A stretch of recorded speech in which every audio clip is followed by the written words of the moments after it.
Monlux, and you are watching another episode of Epic Sketch Time. Now, I'm a freelance illustrator here in Tacoma, Washington. I do a couple strips called The Comic Critic and The Return of Stickman. And with me today are Bill and Ian. Why don't you guys introduce yourselves? Hi, I'm Bill Morse. I'm a freelance illustrator and cartoonist working out of Seattle, Washington, and I do a webcomic called Rhapsodies. And hey, everybody, my name is Ian Castrita. You can check out my stuff at unfedartist.com. I'm an illustrator, graphic designer, and cartoonist working out of Tempe, Arizona. And I should mention that my website is markmonlux.com. Yeah. So I have Ian. Why don't you give a quick report on the presentation you and I did last week? So Mark and I were presenters for the Graphic Artists Guild last week. It was their Ask a Pro webinar, but this one was called Ask a Cartoonist, and it was geared mainly towards students, particularly over on the New England side of the country. But the presentation was basically just business opportunities for cartoonists. Obviously, Mark had a lot to offer on that side, and I gave examples of the work that I've done with comics and working specifically for corporations. So it was short, but it was kind of fun. There was some really good questions, and hopefully I didn't come off as too much of a jerk. but I think based on the response from the guild, at least the people that reached out to us, everybody was pretty happy with the way things went.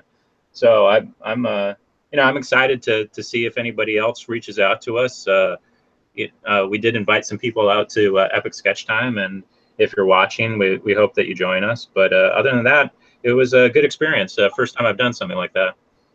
Speaking of which, I need to send out this link, if I can find it, on Twitter. That might help.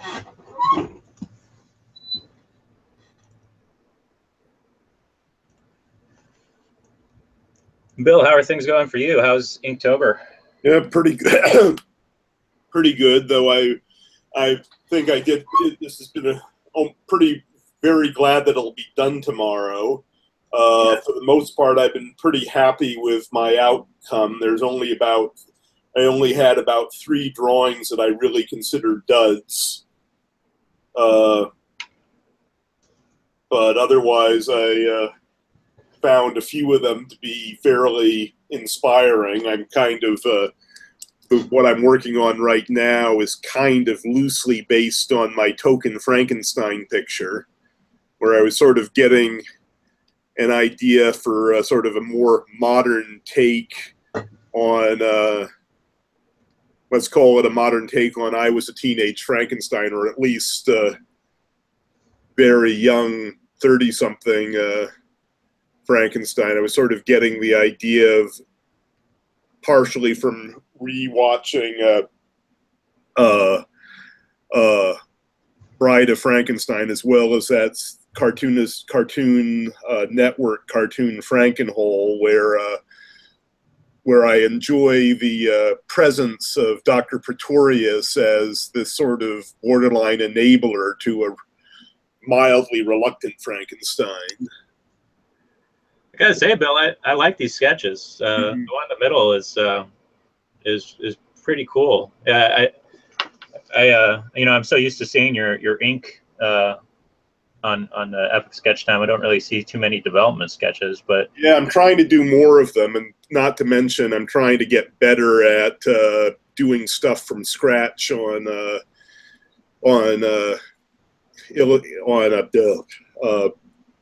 Clip Studio Paint. Yeah. And so, at the moment, I'm pretty happy how that's turning out. I'm sort of been trying to make a better effort on doing character designs lately. My current strategy, at least from a portfolio perspective, is sort of doing some character design projects and storyboard samples in tandem. with the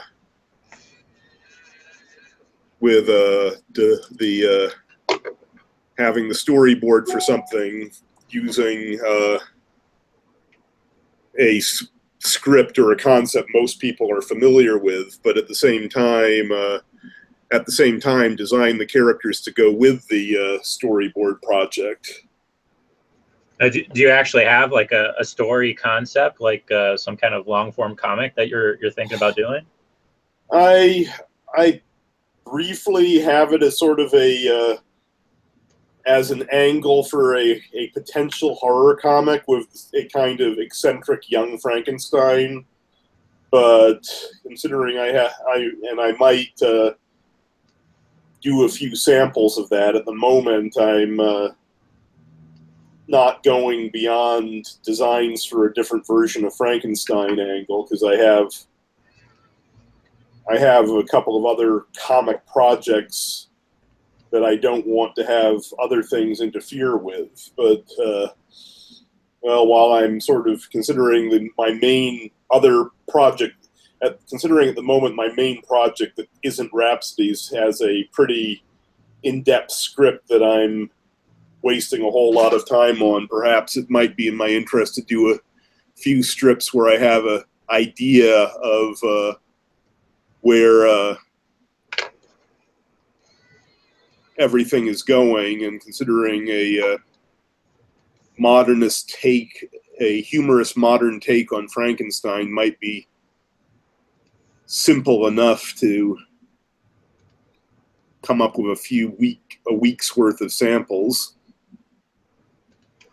Well, I'd be interested to see if you develop that further, but yeah, I know what it's like to have so many ideas, and you kind of have to pick the one you're going to work on. So yeah, I mean, at the moment, the thing I've been working on the most is my space opera, and I've been having here I can show that, where the problem is that it's mostly a serious project with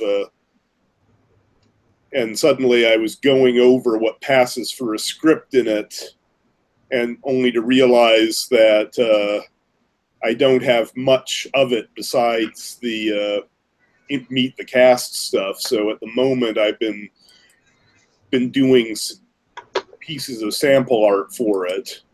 So, for example, this is an older one, but this is the most recent one I've been doing. I've been kind of excited about it because I've been using the style that I've kind of gotten doing the Inktober stuff, where I've been, to keep things interesting and a challenge, I've been limiting myself to a 10-point marker, and I really like what it forces my stuff to look like. yeah, that's really cool stuff, Bill. Mm-hmm.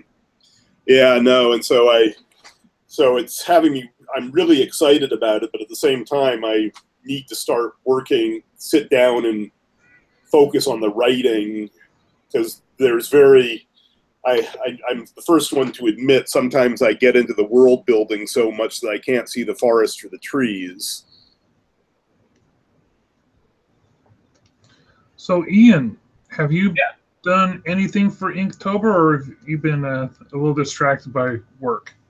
I've done Inktober stuff. It's just it kind of takes second fiddle to work. So I'm 2 days behind now, because the last 2 days I was attending a local conference by the AIGA branch for Arizona. It's called Madness. So I had just a lot of design conference, and then I had to come home and work on stuff for my client. So yeah, I have one more.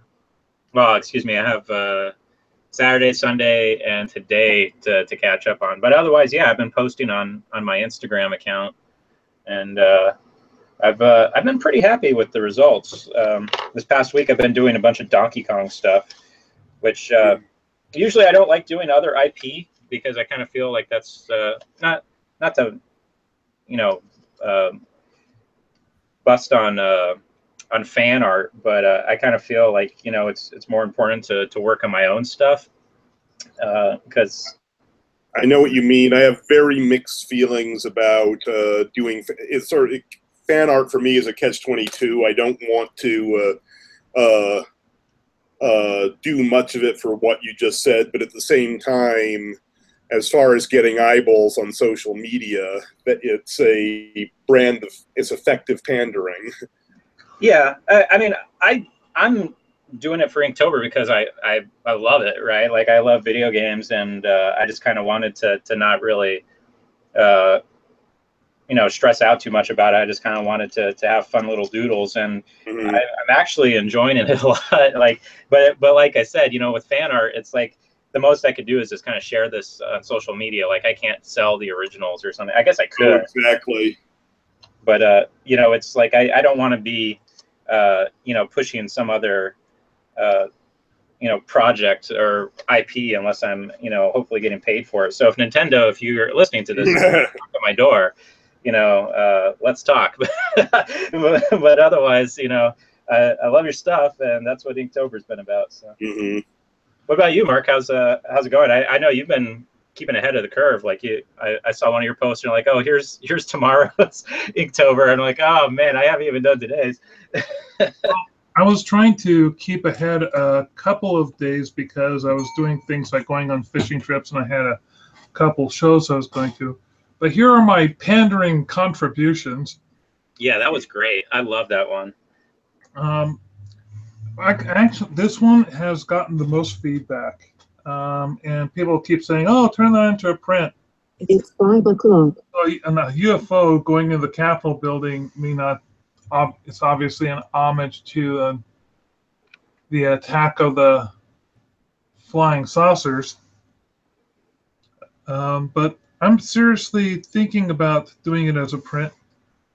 Are either one of you familiar enough with this movie to guess which one it is? At this moment, I'm guessing it's Reanimator, or no, wait a minute. I think I might have seen a still for it. It is Reanimator. Okay. And this one, unless you're really into the movie, you may not know what that is. Is that a? Oh man, the first thing that popped in my head is Pod People, but that's not right. Like it's a. Yeah, there are so many alien eggs out there in the world. Yeah. This is The one with was there a movie version of the what was the one with the Triceratops? I'm blanking on its name right now. This is, I'll say it right now, this is not a Triceratops egg. This is an egg from Critters. Oh, okay. Wow. Which, once you say that, then people say, oh, yeah, that's what the egg from Critters look like. Yeah, I mean, let's see what I got right now. But have either of you, let's see, here's the alien that I'm currently working on today. Nice. From the movie The Galaxy Invader. Mm-hmm. But I have some show reports to go over with you guys. Okay. In the last 2 weeks, I've done 2 different shows in Bellingham. The first one was at a small venue called the Bellingham Comic Book Show. I've been doing it for the last 5 or 6 years. It's a really small show with not the space is extremely limited. But I've been kind of fortunate to be grandfathered in. I didn't think that the show was as busy as it has been in years past. In years past, it was the only game in town for the north and south of the border during this month. And over the years, more and more shows have encroached, and more shows have started showing up in Canada. We no longer get the onslaught of Canadian comic book fans coming down to the show like we used to get. Like I would keep Canadian money in my till because there was so much of it coming in. So that was a pretty good show, and the best thing about it was eating with everybody after the show. Found this new Greek place. I normally hit this curry place, but for those of you in Bellingham, my Coco's. It's a great Italian, a great Greek place. Then the following week on Friday, I went to this thing called Night Gallery. And Night Gallery was an evening show from 5 to 10 o'clock. And it was even a smaller venue. I don't think there were even 10 vendors there. It's sort of like an opening night party for the Bleedingham Horror Film Festival. Get it? Bleedingham, Bellingham. Anyway. I actually made more money there than I did at the Bellingham comic book show. Huh. Because they came and I had the right materials. I had my obscure horror movie deck. I had some killer clown prints, and I had horror movie bingo cards. So I had material that was perfect for the audience. And they bought a few books too, because hey, it was a film festival kickoff. They're hoping to expand out to something a little larger next year so that they can get more vendors in. I think they had more than enough room for vendors this year. They could have put more tables. I think it was a lack of actually having tables at the facility because it was being done at an Eagles Lodge.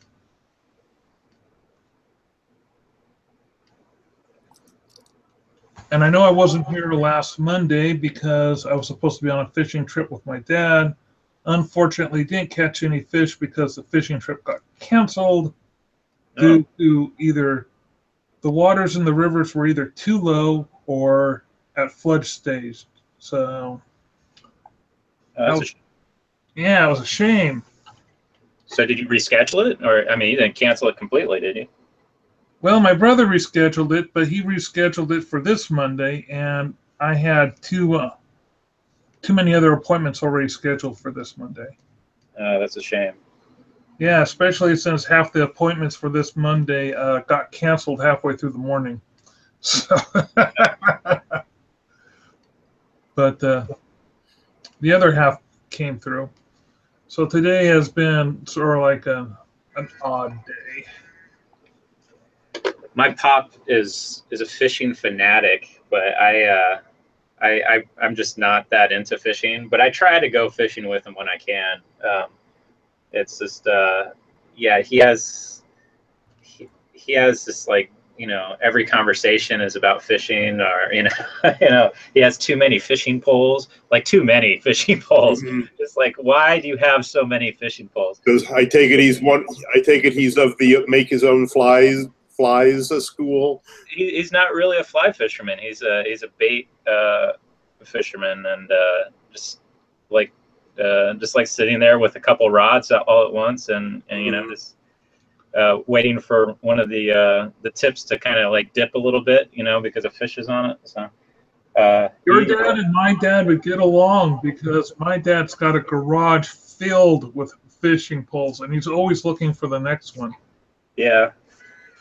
I mean, my little brother is pretty fanatical too. Like, he'll go fishing every day with my pop, but that just the level of intensity that they have for fishing. I mean, they talk about fishing pole brands, and it's just like I just get completely lost in whatever conversation they have. But yeah, it's I mean, it obviously means a lot to my pop, so I like to try to go with them every once in a while when I can.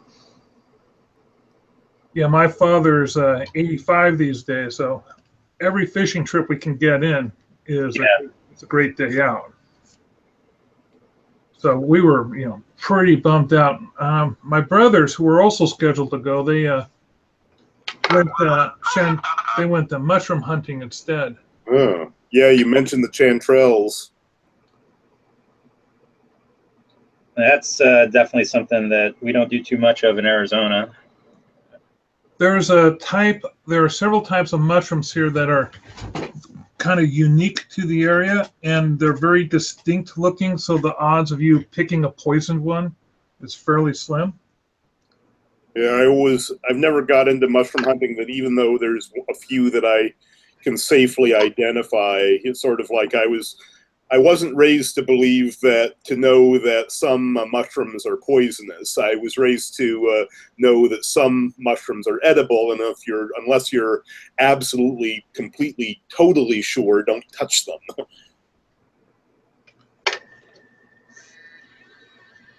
Well, we have no problem discerning the chanterelles, Mm-hmm. and they are absolutely delicious. Yes, they got this rich, deep, hearty flavor that can't be found in other mushrooms, except for maybe morels, which are also a regional thing. But to find a morel, you want to look for parts of the woods that have had a fire, because for some reason they're always growing up in the charcoal. Morels have sort of like a surface that looks like, I'll just draw one quickly here on my screen. So a chanterelle has a structure that looks kind of like this. It's got a long, no real gills. It's just got kind of long ribs with a flat surface, and it's this kind of sick yellow color.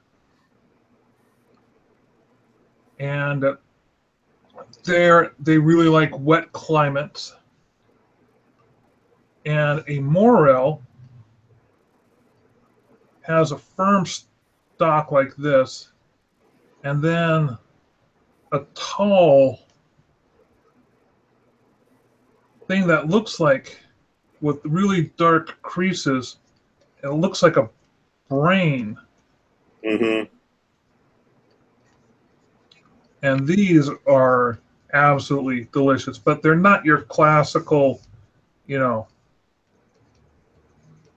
mushrooms or, death angels with white spots. Is that what they're called, death angels? I know there's a mushroom called a death angel. I don't know which one they are, though. There's a lot of what are called chicken nests. I think they're called chicken nests. They're on the side of the road, and they've got they're tightly clustered like this. They almost look like gravel themselves, and you can kind of peel them up in a big chunk, but you want to leave like a third of them behind. And they got a slight yellow color, and they're very hard and dense, and they're edible, but they don't have a particular unique taste like the others do. And those are the only 3 types of mushrooms I feel really safe in picking. Because like Bill says, unless you're 100% sure. Yeah, I mean, growing up and spending summers in Maine, the only one that I was 100% sure of were puffballs, which look like essentially like tiny little golf balls on the ground, but they're pretty flavorless. Though I'm told there's a lot of people who like cooking them with butter. Though I did actually find some chanterelles the second to last time I was there. I only painted them, though. Do you like mushrooms, Ian? I like, to answer your question, yes, but I love the idea of like going out and foraging and stuff. Partly because I'm big into the survival shows and stuff. I think that's just the coolest thing to like go out into the woods and survive. Like I said, Arizona, we obviously have mushrooms in the northern part, like northern Arizona, like Flagstaff and. Yeah, I was going to say, what passes for woods in your neck of the woods? Yeah, so up above the Mogollon Rim, Flagstaff, I mean, it's ponderosa and pine, just really beautiful forest. I mean, if you get into Flagstaff, there's some aspens, and they'll change colors during the seasons. Mm-hmm. But yeah, as far as foraging goes, like when I lived in Grand Canyon, we would go out and pick pinyon nuts, and and my pop would roast those. And then I know that the prickly pear cactus, when those things get in season, you can pick up these little buds off the leaf of the cactus, and naturally you have to pull off all the little spines on them. But those things are pretty edible. There's a lot of cactuses that are actually really edible too. I think there's one called like the pincushion or the strawberry pincushion or something. I'd always heard about prickly pears, though I'd heard that while they were edible for survival purposes, there wasn't much to recommend them beyond that. Yeah, you got to be careful. Like, you can't just go suck on a cactus and hope that you'll survive. Yeah, because I was going to say, I'm sure I'm getting it mixed up with peyote, but is prickly pear give off a slight buzz as well? Not that I'm aware of, but I probably got it mixed up. Watching, I'm sure they're going to go try it. I'm sure I got it mixed up with something else there, and was thinking of peyote, or saw a comedy bit where they were getting them mixed up. Now, if you live in Hawaii and there's a type of fish that's right on the water's edge, they're called goatfish, and they look like catfish, but they're kind of bright and silvery and white looking, and you can get a little buzz if you eat the goatfish. Are we going to talk about psychedelics for the rest of this episode, guys? I was going to go back into foraging because here in the Northwest, there's so much to eat. If you get stuck on the coast, you can practically eat everything that's on the beach. There's these type of shell clams, and well, first of all, there's all sorts. I mean, there's lots of clams to eat, but there's this type of thing called a China cap. It basically looks like this. It's got rings. I'm kind of doing like a 3D thing, and then you also have barnacles. Now, the thing is, a lot of people don't realize that barnacles are edible. I'm sure I heard that, but the barnacles I grew up with, even if they weren't, whether they were or weren't, there probably weren't much meat on them. Well, what you do is you go for the big inch-size one. You want a nice inch-size thing like this, and then you take the wood that it's connected, or you see if you can get underneath it, and you peel it up, and you steam it open.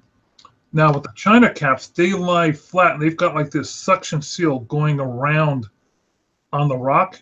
But if you strike them, if they don't realize that you're there, and if you strike them sideways with a rock,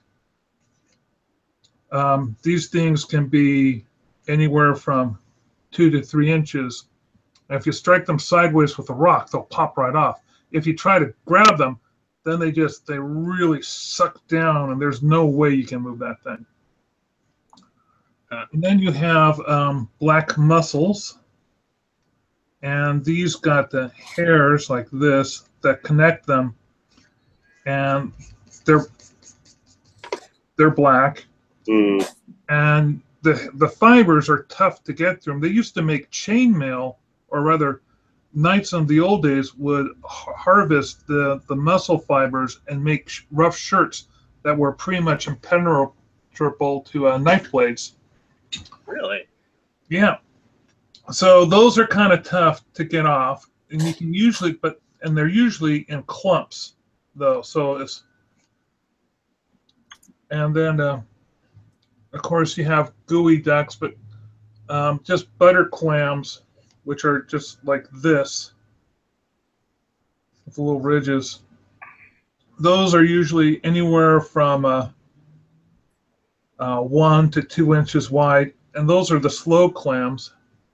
Then you have these things called razor clams, and they've got this long shell like this. Oh, I didn't know they were out here. I always imagined that. I always remember those as a Chesapeake thing. Yeah, but the thing is, these things are extremely fast and will dive into the soil really, really fast. So there's a really clever way of catching them. using plungers. Oh no, you're thinking of a clam cannon. Hmm. Ian, do you know what a clam cannon is? No, first time, and I'm very happy that I've heard those words together. So what a clam cannon is it's a metal tube. So imagine a metal tube, and there's an opening on one side of the metal tube down here, and it's about 2 or 3 feet long, usually 2 feet, and usually about 9 inches wide. And it's got a couple handles on it and a hole right here where your thumb goes. And what you do is you look for a little spot in the sand, you shove the clam thing into the sand. Sometimes you have to twist it back and forth to get it down, but you want to do that quickly, and then you put your thumb over the hole and you pull it up, and you can get a whole tube full of sand, and you not put that to the side, and hopefully there'll be some clams in it. And it's called a clam cannon because you're supposed to do it really fast and suck it out, because clams will just shoot down their holes so fast. So what you do to catch a razor clam is, of course, this doesn't work very much if you're a survivalist, but you take a big old canister of Norton salt, okay, with you, and you look for a little pucker in the hole, and hopefully it'll be a razor clam. And what you do is you sneak up really slowly on that hole, so you look for that no water squirting out. If water squirt out, you've startled it. And what you do is you sprinkle a bunch of salt on that hole. What happens is that sudden unrush of salt makes the clam put up its tongue. And then what you do is while that you just reach down with your forefinger and thumb, and you just grab that. You just grab it, and you hold on really tight, and it will pull its shell up to the tongue, trying to track itself out. Then you wait a while, and then you can just pull it, slide it right out of the sand. And you want a razor clam specifically? Specifically for razor clams. Razor clams have these long knife shells, and the reason they're called razor clams is, if you could imagine it, put a handle on it and it looks like a straight blade razor. Wow. And they're very fragile, so trying to dig, but they're about between 6 to 9 inches long. And they're pretty tasty? Oh my God, they are the tastiest. Oh. They're so tasty. They're some of my best razor clams that I got at the place called Port Douglas over here, just absolutely yummy. You know, all the while I'm looking at this illustration of the Space Invader or whatever. And I'm just like, being slowly surrounded by clams. Surrounded by clamming instruction. I'm like, I love this.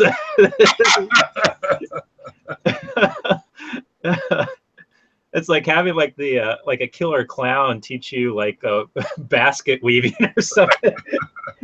It's so great. Oh man! Speaking of killer clowns, I have decided that I'm going to really put together a lot of prints for my. I finally got into Emerald City Comic Con.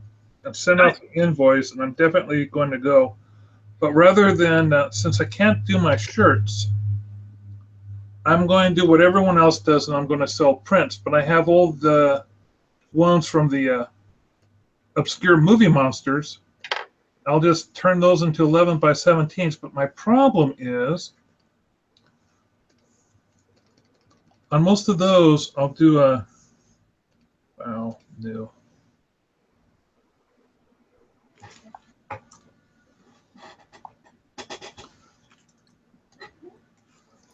So let's say you got your 11 by 17, and that would look something like this. And most of the art that I've done for the cards are tall and skinny, but they're too skinny. They're like go this wide across. Right.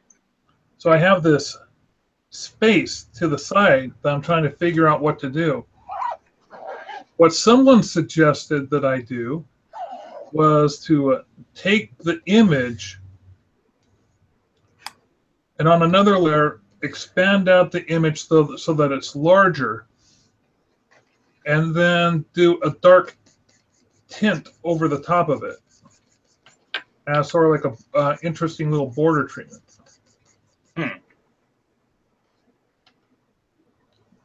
So I thought that's a fairly simple, easy thing to do.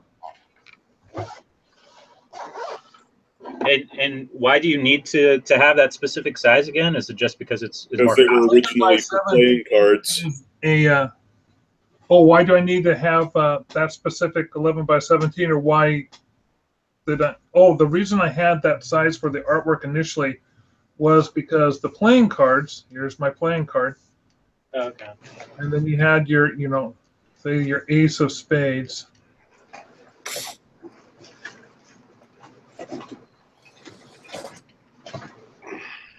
And then you had this narrow spot like this in the card for the artwork. Yeah, okay. Yeah.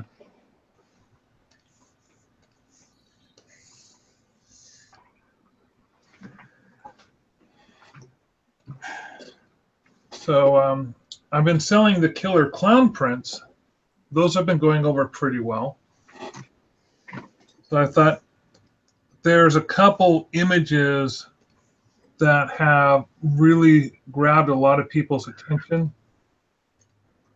Let's see if I'll pull up one of the more popular ones. Which one was it? Hey, Mark, while you're pulling that up, I'm sorry, guys, but I got to go. I just wanted to kind of quickly show you my pencils. I don't know how well you can see it. Oh, that's cute. Oh, yeah. It's Pauline from Donkey Kong. So I'll be inking this tonight, and then I'll post it on my Instagram account if anybody wants to see how it turns out. But if anybody's curious, here's the Frankenstein designs I've been playing with the cleaned up inks. And here is the image that is the most popular one that people seem to like from the collection I did. Mm-hmm.